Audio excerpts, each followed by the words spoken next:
Hey, yo, hey, what's up, fam? Welcome to another episode of the Sacred and Profane podcast. Oh my gosh, you guys, it's been a hell of a break. I've been in a little bit of a self-care hiatus, and we're going to talk about that in this reading. But first, you know how we're going to do it. Let's throw some runes out here. If you're joining us for the first time, a couple things about this podcast you should know. First of all, every single episode there is a trigger warning. This is a podcast that is designed to trigger you on purpose. Okay. So you should be warned right now. If you are not ready to hear some harsh truths, if you cannot bring yourself fully present in the moment, this is not the podcast for you. If you're not emotionally intelligent, if you're not spiritually developed, this is not the podcast for you. I find that it's easier to go with what something is not than to try to explain what this podcast is. What I can tell you is whatever is about to come out of my mouth is for adults only, that is 18 and over. All right. The runes are out here. We have Fehu for wealth, Hagalaz for transformation. Okay, air. We got Ingwaz again for fertility, harmonious divine union. Gebo is a divine interaction, a gift. Isa, God, this is something that was delayed. Okay, so this is perfect. Let me start with, if I'm not mistaken, it has been, I think 6 months to the day, 180 days since we last sat in this space together. This is important, and here's why. There's so much that is unfolding and happening around the world. I'm just going to give voice to some of it. Now, for some of you, the only reason you listen to my podcast is you're living for episodes like this, where Psychic Brandy or Psychic Naptara gets on here and tells you all the tea. Some of you are like, nah, I just like hearing channel messages from Zero, right? Whatever. But this is going to be one of those episodes where I'm just gonna read the world for filth because it's time. One, it's part of my job, and two, it's time, right? It's time for me to do this bit right here. So the first thing I want to talk about and kind of bring up is something that is it's a malignancy. This is a malignancy, and I'm bringing it forward here because I'm hoping to expose this malignancy and eradicate it, like aggressively go after this. Okay, so you guys know I'm a shaman and medicine woman over the past, oh my gosh, 20 something years of healing people around the world, the number one malady, the number one disease that I support people with healing is cancer. Cancer. I have logged so many hours treating cancer as an alternative health practitioner. I swear to God. Like, I don't have, it's just, you can't even imagine. Women, men, dogs. I lost track of how many pets with cancer I've supported. Okay. So, eh, and then, again, if you know me, you know my background is in traditional Western medicine. And I one day, I'm not going to share all that story now, but I one day woke up to my ancestral inheritance, which is shaman and medicine woman and healer, quantum healer. So although I was working in a hospital, although I was working in laboratories, I was doing all of that. It was all just, until I could wake up and remember, oh, this is who I really am, right? But at least I was close. Let's talk about close. They say that close only counts in horseshoes and hand grenades. I tend to believe that. But there's this malignancy going on, and it's happening when we get close. When we get close to a breakthrough, when we get close to our calling, when we get close to fulfilling our purpose, when we get close to being whoever the Most High designed us to be, something activates, something triggers. And in particular, the way it's showing up in like the world today is there is this type of, and I did mention I'm gonna read the world to filth, and I said it's a trigger warning 18 and older, just making sure we're on the same page. There is a type of man that is so insecure with himself and his capacity to be himself that he is intentionally seeking out women that he perceives to be less than him so that he has someone to dominate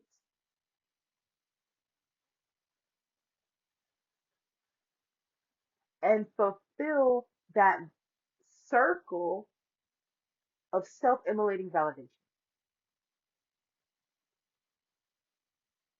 The challenge with this, I know you're like, the challenge is, yeah, I heard like 10. Okay, but the challenge with this is by design, women are made to grow themselves, babies, plants, homes, ideas. Women grow things, they enhance things. So when a man who is dealing with toxic insecurity approaches a woman to have her be in this position, it might work for a little while, but because a woman's natural tendency is to grow, it's not going to work forever. But let me tell you something. This type of man figured out a long time ago that because woman's natural tendency is to grow, if you pop her full of babies, she's more likely to stick around and hang out for foolishness because at least she's occupied making something grow. It might not be this relationship that y'all are in, but that's okay because she's got babies. That's what it used to be, right? And then we had our female revolution and birth control, hooray! And now women can go to work. And so now it's not so easy to control this subservient woman with babies if you're an insecure man. And now we have a real problem because the insecure man was already insecure because he didn't feel like he had the capacity he needed to take care of himself and a family. And y'all, why does this matter? Because society has narratives for all of us. And for men, society tells men that they are not worth anything if they don't have a family. If a man is not a king in his home, if he does not have his own little fiefdom, right? His home, his car, his truck, whatever, his woman, his kids, his roost. If he doesn't have that, it's he a man. And a lot of men, yeah, that's right. I need all that. Uh-huh. Just like women, you have to get married. We've got to start questioning where these stories are coming from.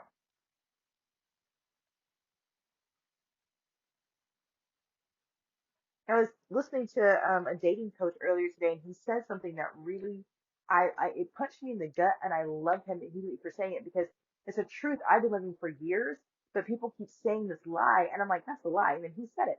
Black love is a scam. Let me tell you, as a educated black woman who's middle aged, it is a scam. Why? One, hello, there's more black women than black men. Two, black men are 3 times more likely to date and marry outside their race than black women. And three, I mean, do I need to keep going? So this whole black love thing, let me tell you, you gotta know, y'all already know what I'm saying. You gotta be present in your own reality. Just because somebody's saying something over here don't mean it's true for you over there. So there's this malignancy that I've been watching for years where I'm watching women give to men who will never, ever, ever be able to reciprocate what they're receiving from these women. A couple of things about the man and the woman archetype we're talking about. Both of these people are obviously dealing with some type of trauma. The insecure man who has a toxic level of insecurity, and the woman who tolerates it until she doesn't. They're both in whatever stage of healing they're in. I can't stress that enough because I've met plenty of men and women in both of these situations that grow and evolve away from this frequency, away from this vibration, away from this expression. So just because you used to do something doesn't mean you always do it. It is not once a cheater, always a cheater. It is not once a liar, always a liar. Do not believe that. Transformation is possible. Change is bullshit, but transformation is real. Change is like you get a little bit less of it. Transformation is you got something completely different. If someone's being a completely abusive asshole, you don't want them to change. You don't want them to be a little less abusive. You don't want them to be abusive at all. You want a whole transformation.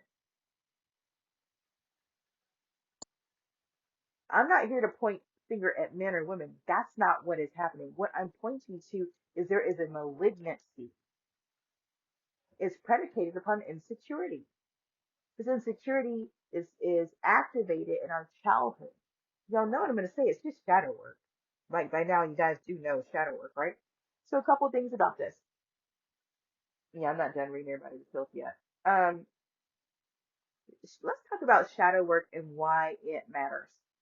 So one, because we are raised by imperfect people, we grow up with trauma. Period. Full stop. I don't care who you are. I don't care how great your legacy is. I don't care about none of that. You were raised by other humans. You have some type of trauma. Okay? Somebody forgot you at school. They packed peanut butter and jelly instead of ham and cheese. They know you didn't like peanut butter. Whatever it is, baby, you got trauma. And how you address it is literally what makes or breaks your life. I have met plenty of people who walk around like, I don't have any trauma. I'm like, really? You're the only human? How did you do that? Only 4 years later, for the oh, my dad was an alcoholic and he beat me. Oh, you remember now? Okay. Because there isn't anybody who doesn't have some bullshit story from their childhood. And listen, you may have had great parents, but your siblings were jerks. You may have had great siblings, but your grandma, you know what I'm saying? You might have had everything was hunky dory and your parents died in a car accident. I'm just trying to tell you, life is gonna do what life does. So there's no need to be, weird about shit. But people are. So I'm here to talk about this malignancy. I'm here to talk about the shit that's not working, not from a place of judgment, but like a hey, knock, knock, knock. Is this thing on? Are we still here? We doing this? Because at this point, it's 2025. If we're doing it, we need to do it with our like. What does it say? Say it with your chest. Is that what the kids are saying? If we're doing something in 2025, we need to be doing it all the way. So if we're doing toxicity, let's get it. But if we're doing healing, then we need to put the toxicity in the past and we need to step onto the healing path. Healing does not occur in a vacuum. You got this is why I have courses, workshops. You guys already know. I don't necessarily take personal I don't necessarily do one-on-one coaching anymore, but I'm always holding space for somebody who is just like, oh, you're too delicious. I have to work with you, right? For the most part, no.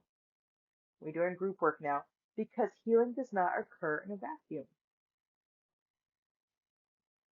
And based on what the world looks like I don't know about you, but I need y'all to heal double quick life. I got an 8-year old and a 6-year old. I need you to heal now. How's that for authenticity and transparency? That's what you can do for me. You can go get healed so my kids have a shot. Okay? That's where I'm coming from, and that's the type of time I'm on.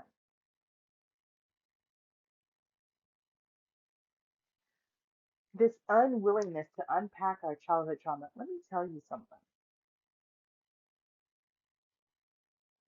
For years, I lived a shitty life and I did not know why. And after years of just ridiculous behavior, okay, you guys already know what happens if you have a rough start. Drugs, alcohol, all the things, right? I did all the things.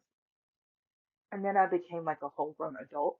And I'm like, oh, I'm an adult now. I gotta grow up. I gotta stop doing this shit. I gotta grow up.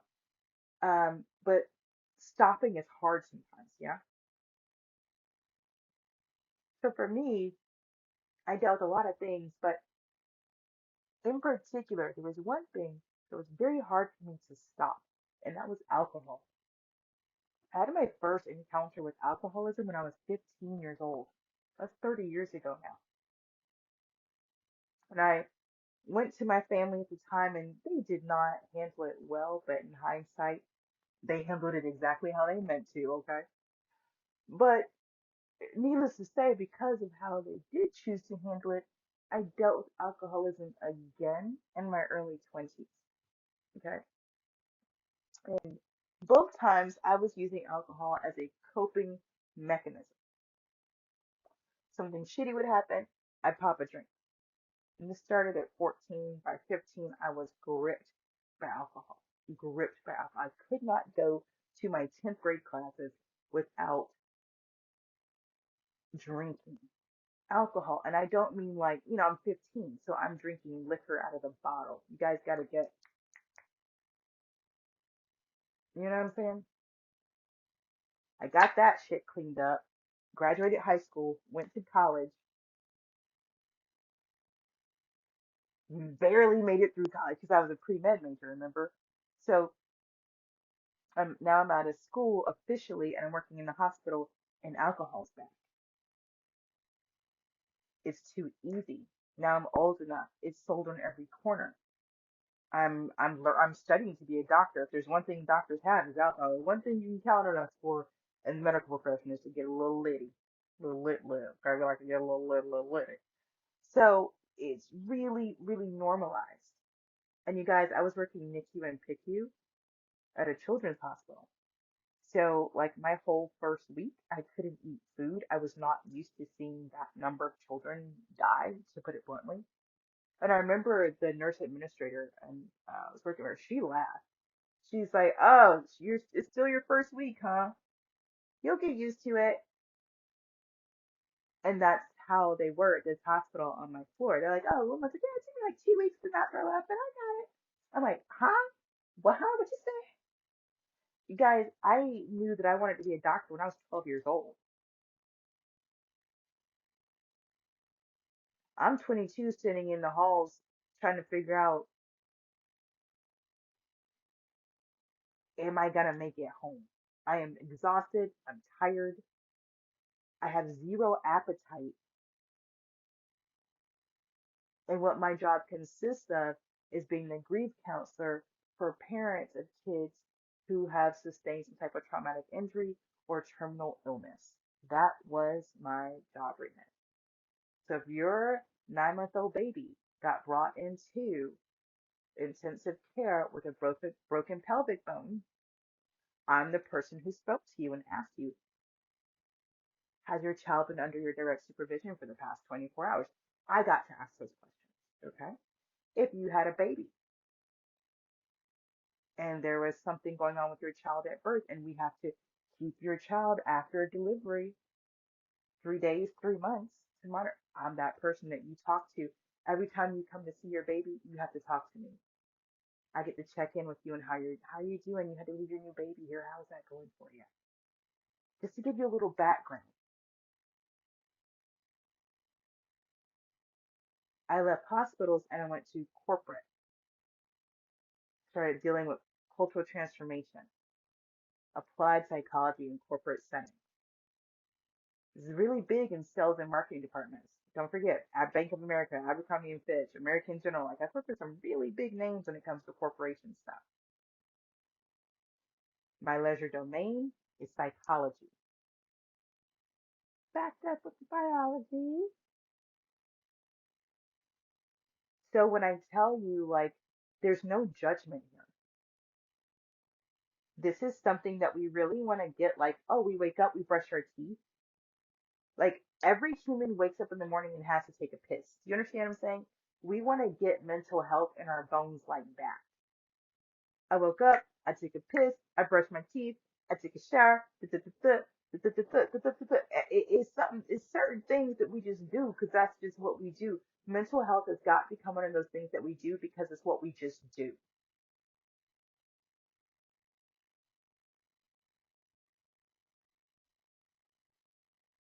And 20 years ago, I'm working in neonatal intensive care and pediatric intensive care, and I'm dealing with little people with who have big, big, big challenges, big obstacles to their quality of life. And over the past 20 years, I've coached and counseled and consulted with big people, adult people, who, in comparison, have tiny obstacles affecting their quality of life.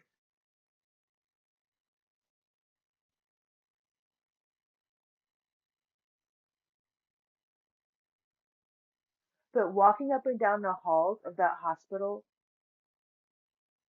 Every single one of my patients always greeted me with a smile until, I mean, literally until it broke my heart.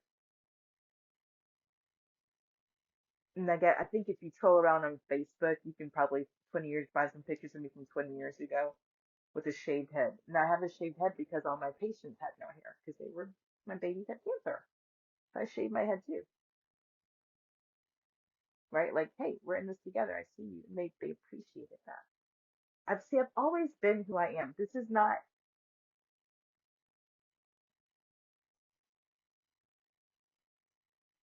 not new.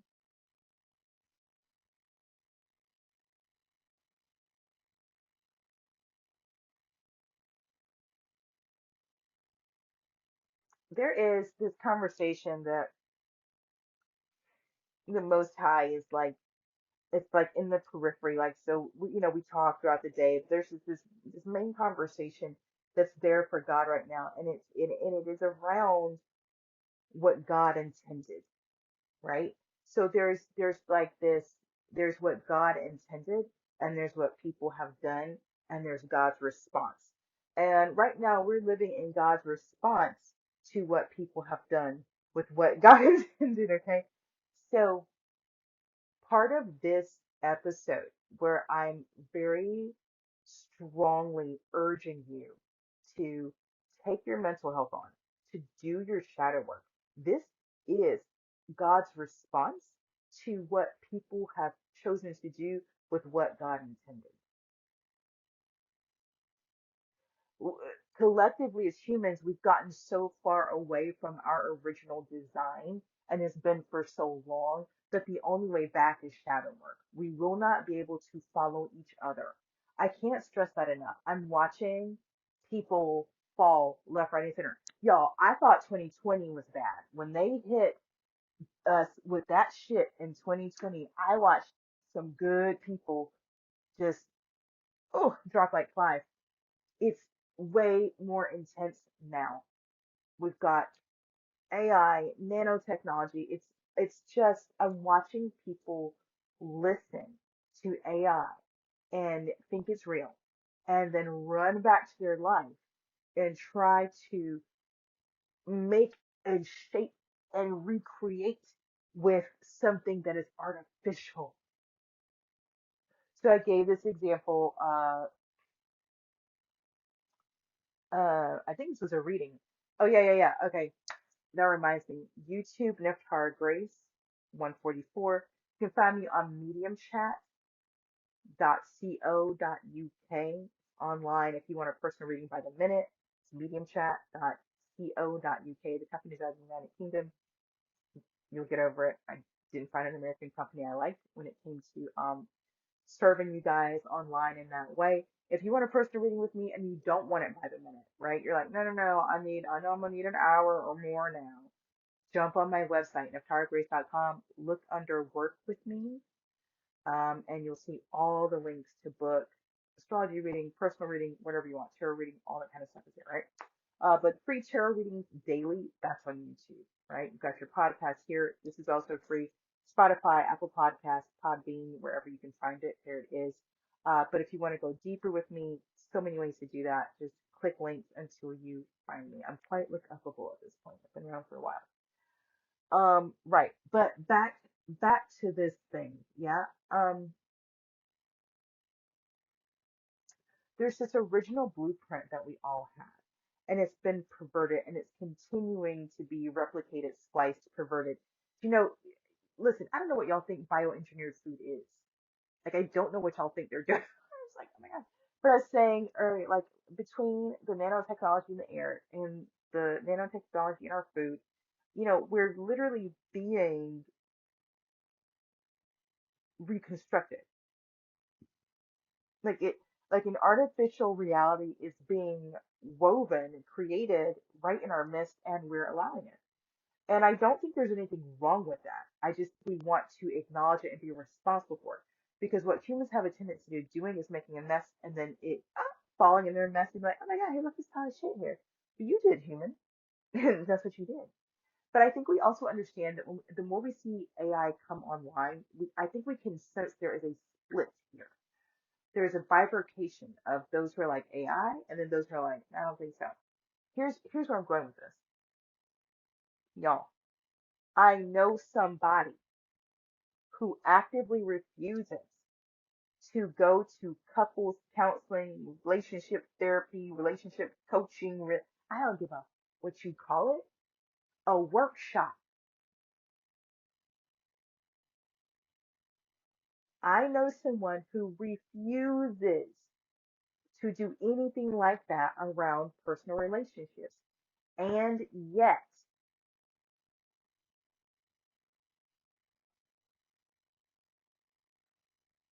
regularly listens to sound bites, reels, shorts on social media from various sources and runs back to the people they're in relationship with like they've done some work on themselves or like they're going to present something helpful to the people they're in a relationship with. It's irresponsible, disrespectful, immature, and ignorant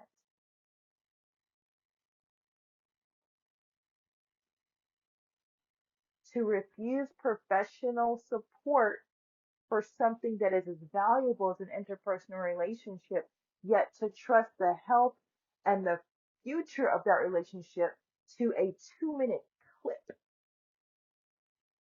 that you heard on social media. And to think that that 2-minute clip is going to take your relationship somewhere that frequent counseling with a professional therapist could not. If you know me, you know I don't like talk therapy. I used to be without, I used to be boy, I don't like it. That's why I'm not doing it right now. I don't like it. I don't like it. But I promise you, it has value. It's just limited. However, the value that a 2-minute TikTok, I don't even know how long these things are, it is even more limited. At least the psychologist, at least your therapist has gone to school 4, 5, 6 years. They've got hundreds of hours of experience. They continue in their education credits.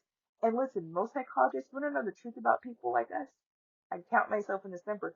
We're in the profession because we got so fucking traumatized. We wanted to figure ourselves out.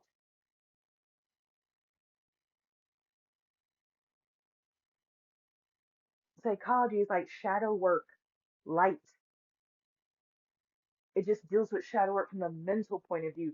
When in reality, you have to address shadow work mentally, emotionally, spiritually, and physically. The body keeps the score. When you really start to do shadow work, you got to address it from all angles. Psychology is just one. That's why you have. That's why I'm over here as a shaman and a medicine woman. I absolutely use my psychology degree every day. I use my biology degree every day. Y'all, when I'm making herbal teas and stuff, what y'all think I'm doing?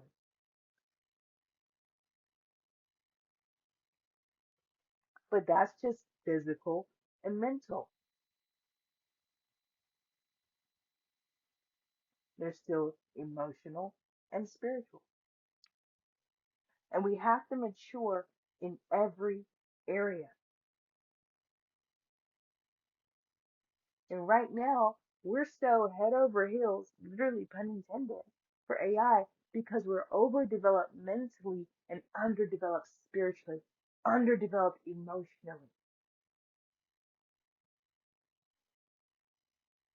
And it's got us running off the rails with anxiety, paranoia, depression, insomnia. I swear half the world doesn't sleep anymore.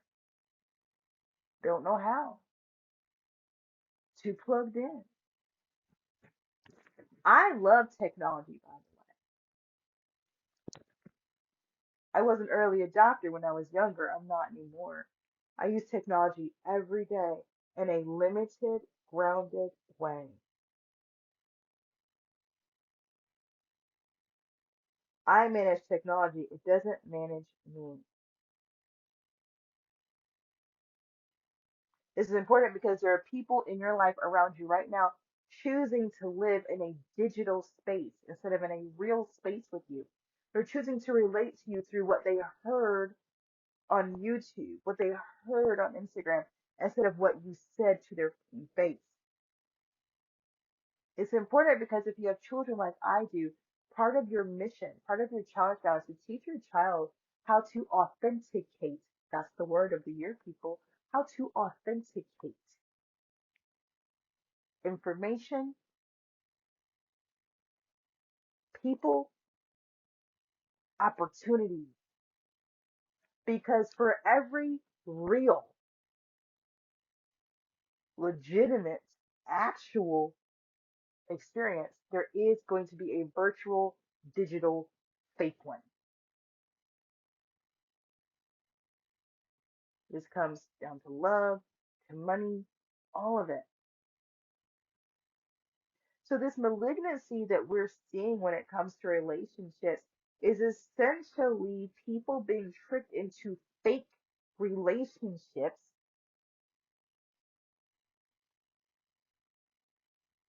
relationships that are built on fake love, because that is what, oof, I was going to say it, but that is what the deity or the god of patriarchy would demand.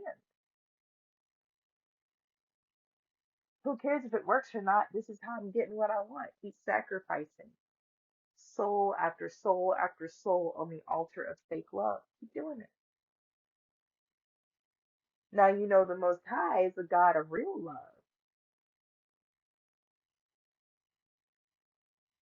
But that's what I'm trying to tell y'all. There is the Most High, which is Father, Mother, God, and then there's the perverted version of God, which is all about toxic patriarchy.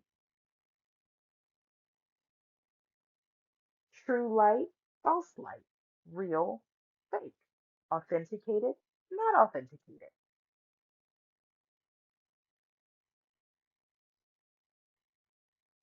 And you can tell when something's authenticated because it stands the test of time, right? It holds up. We had this conversation. Was I talking to y'all? I don't know, no, because I haven't told you. Like I said, I haven't done this episode in 6 months. I was talking to somebody recently. Y'all, I love Gucci. I love me some Gucci. I have a few Louis pieces, you know. I love Gucci. Okay. Now, we talk about authenticated, not authenticated. Authentication stands the test of time. You think about luxury designer goods. First of all my gear is vintage. Why? Because the economy. The girl had way different economic outlook in my 20s before I had kids than I do now, right? So after I left the medical profession, I got into real estate. You guys don't know that. And I used to travel all over the country doing sales and marketing for multifamily organizations and REITs. This is a fancy way of saying that I was a fixer in the real estate industry. So companies would fly me around so I could come fix their multifamily properties. If you don't know multifamily, it's apartments and condos. I specialized in Section 8 and tax credit, but I also worked A plus properties in downtown Philly, Center City, Philadelphia, right? I mean, I have lived and worked almost everywhere because of this. So if you can't place my accent, I don't got one. I've lived too many places, but it's perfect. You know, now that I am where I am on my path, I understand so many experiences that I've had. So I'm someone who's I've lived. You guys will hear me say I'm very very blessed. I grew up privileged. I've had a lot of experiences. Again, now I understand why I had to, but nevertheless,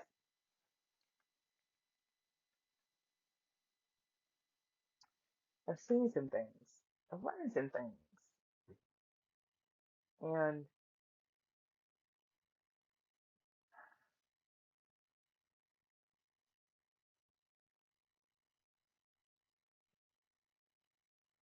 I look around, and I'm very clear that there is a collective narrative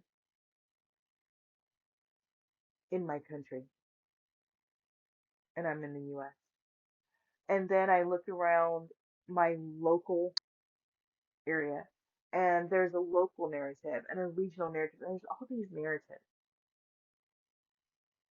However, when I am in my everyday life, when I'm at the library with my kids, or I'm at the community center, or we're at the pool, or we're at the grocery, or whatever, we're in Target for Pete's sake. Y'all know I can talk to anybody. Don't let me get up in Starbucks. I will turn that mother out. Okay? I'm an extroverted introvert. You already know. A coffee shop is like, second best heaven.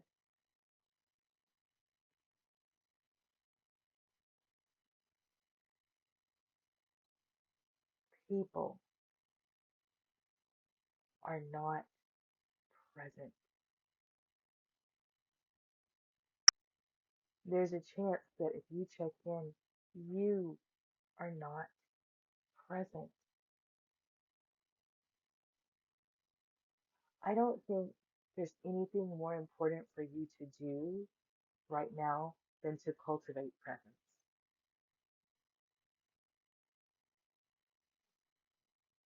I think cultivating presence is the most powerful form of protection at this time. I am seeing it's not just this splitting of timelines, it's not just AI versus no AI. It's not just that.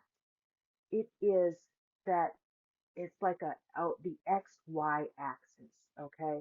It's that these choices lead in this direction and these choices lead in that direction. And that's all that it is. There is a point where they intersect, but this is that point. Can you get what I'm trying to say? So after this, whatever comes after this, it's going to be people who make choices going further in that direction and people who make these choices going further in that direction along their respective axis. The more present you are, the more you inhabit your space, the less something else can inhabit your space.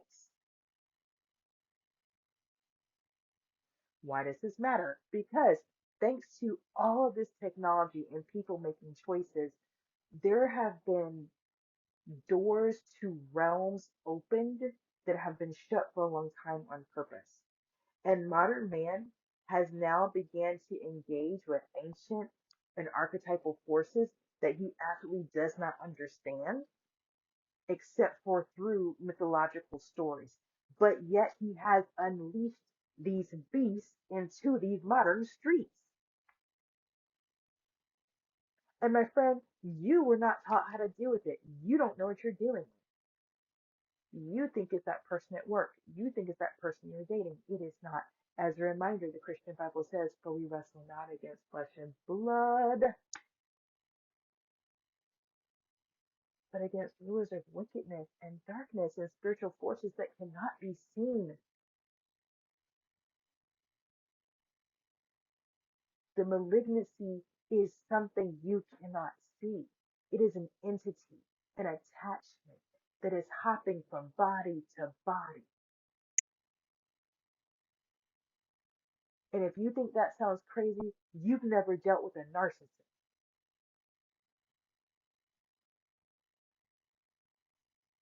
But if you know anything about mental health in real life, then you understand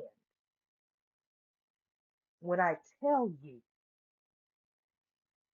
the reason we must take care of ourselves on a holistic level, please don't miss it, is because demonic possession, y'all, we're gonna come back around because you know I don't judge demons. I'm just speaking about this. I'm gonna give you an analogy, but hold on. Demonic possession occurs on all four levels. It occurs mentally, spiritually, emotionally, and physically. Okay? I personally don't judge demons. I understand they are created just like me. They got to return to source just like me. They got a mission to fulfill just like me.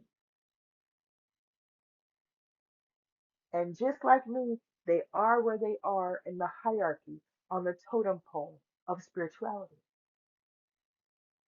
They occur for me as a demon because their vibration is lower than mine. I got that part.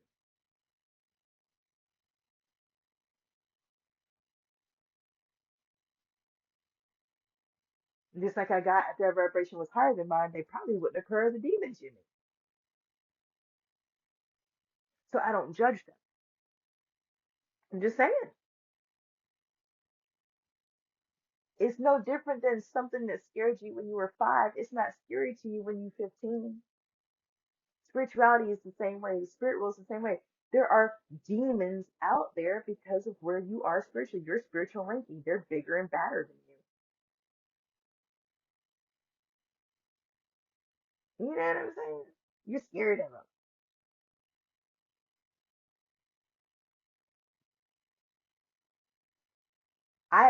Look, demons are not what you think. Angels are not what you think. Let's keep going. Let's keep going. There's too many rabbit holes in this conversation. Listen, the bottom line, I don't judge any spiritual being or personal being. My point is, as someone who's in human form, I make it my business to be present in my body so that I'm not sharing space with an energy that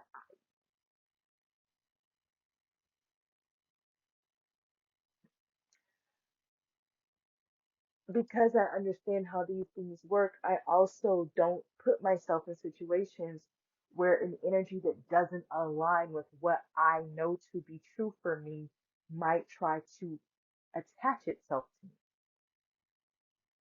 This is interesting. This is where a lot of people lack discipline.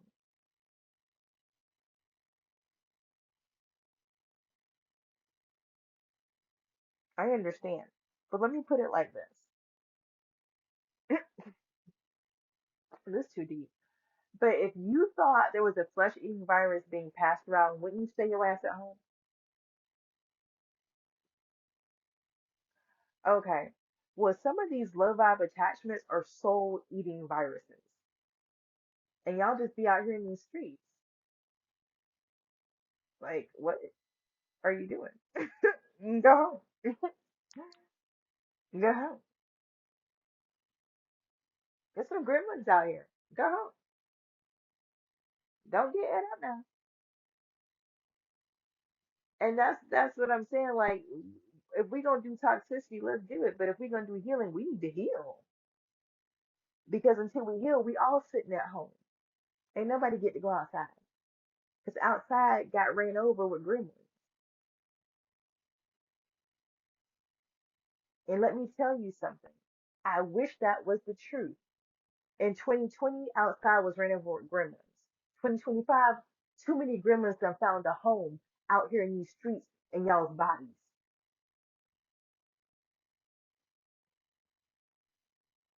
I can see. In 2020, every time I turn around, a little gremlin run. I'm like, where are all these? Who opened the door to hell again? God, stop. Ugh. Now I'm like, dang, ain't nobody got a soul anymore. And all that happened is people allowed their vibration to match the frequency of the gremlins. Y'all know what I'm trying to say? So now they got a host. Listen, I am actually putting together this whole program to help rid people of these freaking demons because it's like it's they're parasitic. They're parasitic. And I grew up Christian where the protocol for getting rid of a demon was listen, anyway. I am here to tell you it's holistic. So you mark my words, stay tuned for a program to rid yourself mentally, spiritually, emotionally, and physically of spiritual parasites. That's just fancy talk for demons. Can't scare too many people out here. But listen, there's demons. First of all, think of the seven deadly sins. Those are like principalities. Each one of those big demons have little demons up under them. So there's less. Lust got a whole crew. You hear what I'm saying? Greed got armies. Pride got legions. You understand?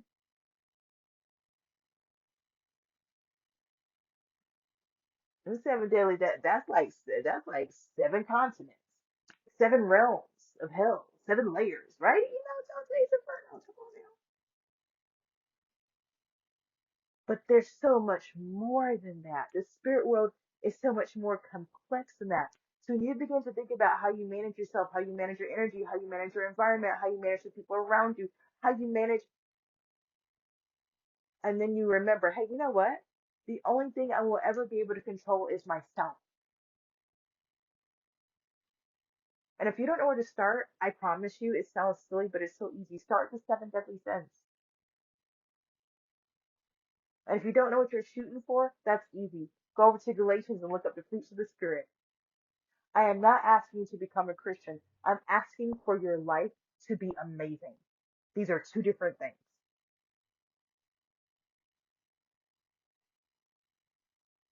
You can find this truth in other sacred texts.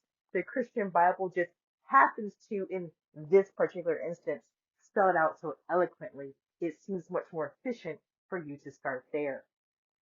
Okay? Just so we're clear, I'm not promoting Christianity. What I'm promoting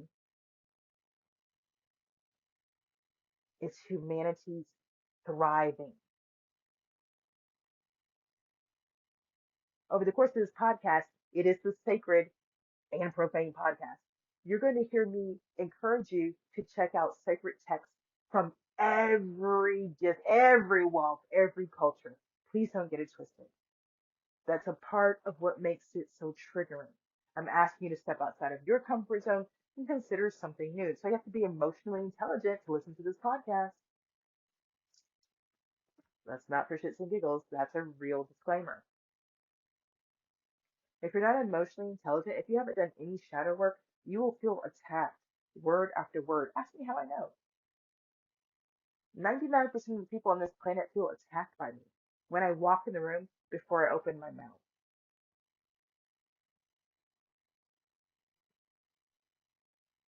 Here's what you need to know.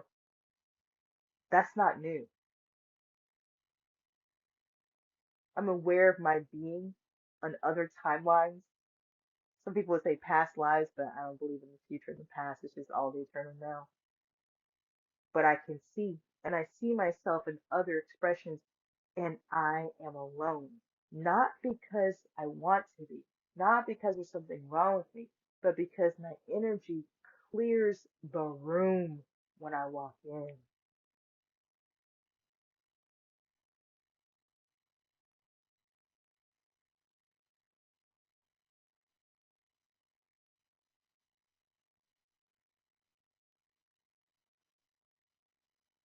So I joke with my clients for years. Reality is kind of lonely. They say it's lonely at the top. It's lonely in reality. Everybody out there is living in something else. I'm over here by myself, homie. And that was true 20 years ago, but in 2025, it's frightening. It's frightening. You know, I want to say something like, you know, very positive here, but I really can't. And my job is not to be positive. My job is to be authentic. I think they're both equally hard, to be honest. That's why God gave me a stellium and effing Leo. What is stellium and Virgo? Anyway, look,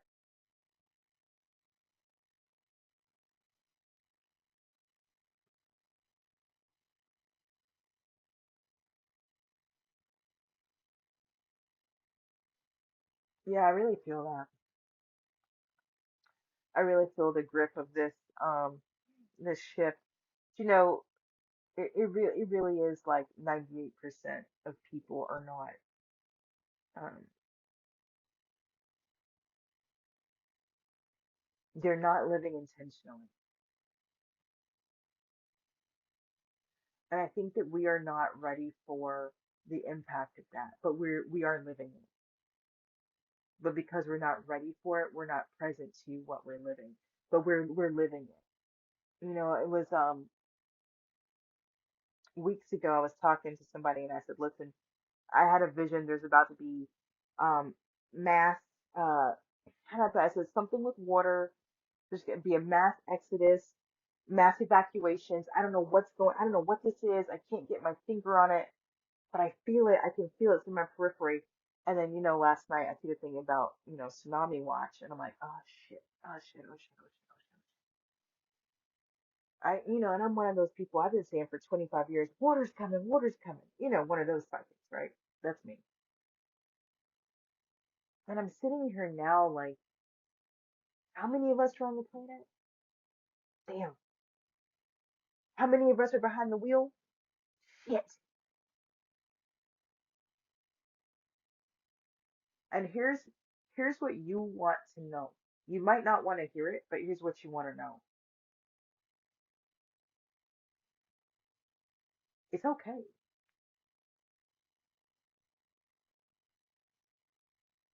It just means that only the people behind the wheel are gonna make it. Somebody may be having dreams about being behind the wheel and seeing a semi truck. I feel like someone's having a dream about a semi truck or something. Desert road. I don't know. Anyway,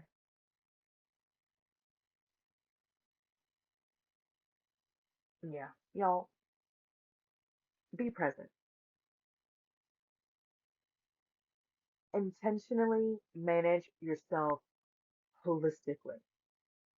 That's physically, mentally, spiritually, and emotionally. If you don't know how to do any of that, you know what to do. Hit me up, seek me out, find me.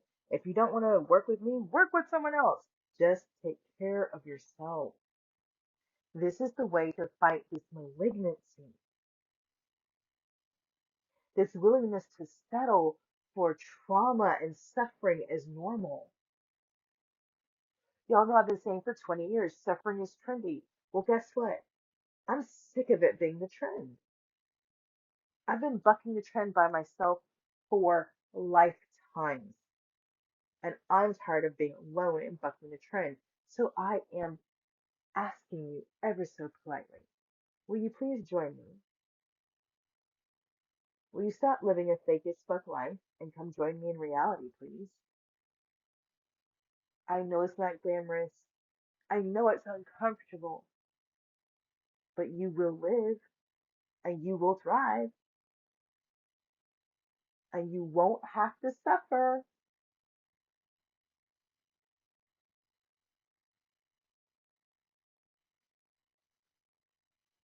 Leaving the conversation here.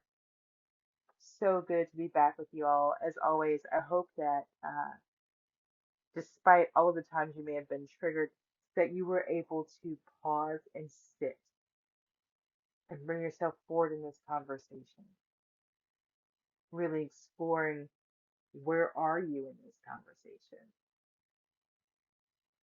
I recently had a whole conversation about God's wife, and I think that was very triggering for someone. Um,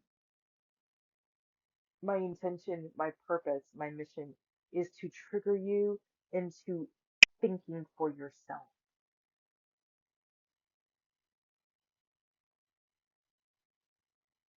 This is what I do. I free souls from the matrix. You're just so entangled and so ensnared, right? Um, Sometimes the severing is swift, and sometimes we have to take our time and carefully, separate the tendrils that have gotten locked in together over time. And this podcast is like that. That's why it's the sacred and the profane. Okay. All right, my lovelies, you all know what it is. Trust your path, trust your process, and trust your purpose. Peace.